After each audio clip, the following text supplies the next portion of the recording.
to say that I am really honored to be here.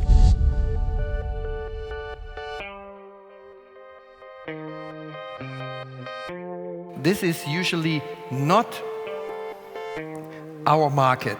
It brings life into the company. He thinks we have a lot of potential to make a big change, and it's in our hands. We have selfishness in us, but at the same time we have selflessness in us. On the basis of selfishness, we created a business. Okay, that's fine.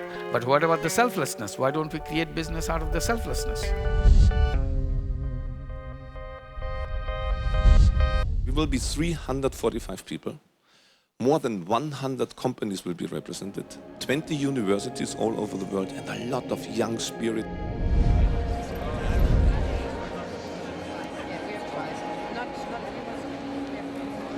Many of you are actually real finance experts.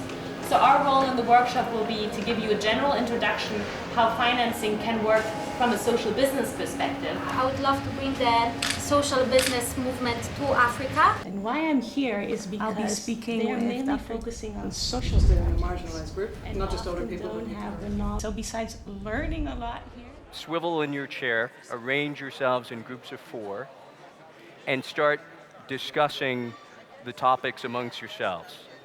The most important thing is to do it with joy. Hi everyone, Hugh Jackman here. I'm sorry I can't be with you here on the Social Business Summit. I dearly wish I could.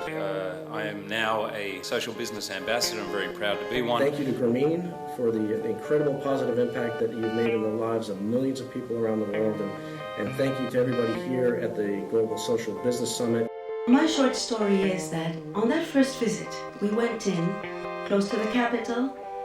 Oh, not so close. It was 2 hours by car, and then it took us another little while to get into the village. And I didn't know that I was going to discover one of the persons that has had the greatest impact in my life.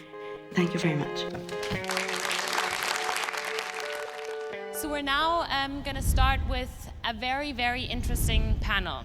Social business, a question of leadership. So business, as a matter of fact, for me, is creating value, not profit. Profit is part of it. 1/3 is economic, 1/3 is management, and 1/3 is social. So it's equally important to reach your target for operating profit and your target for social value creation.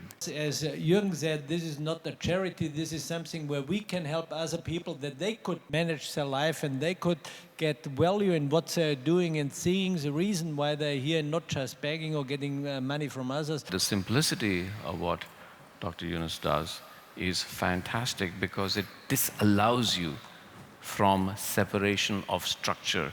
It forces you. You cannot sit in New York, as he was telling me earlier, and give a check of $5 million and say, hey, I'm eradicating poverty.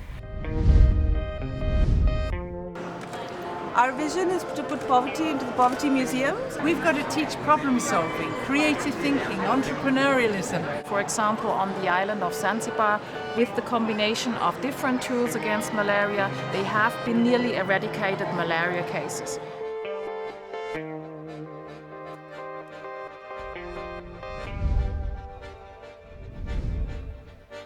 You can praise or try to save the world, or think, oh, we're destroying the planet, or let's protest against this and that and that. But how many people are there to give an example, to start? Business to impact on people's life, touch other people's life. It's possible. And that's the business I started gradually calling them social business. Thanks a lot. Thank you. I am very happy to meet all of you for this feedback session with Professor Yunus. Also, it's not time to overcome the separation. Asking questions, the right question. I'm impressed and very inspired. Believe it or not, he's changing everything. One day, poof, you're going to see that there is no choice but social business. It's true.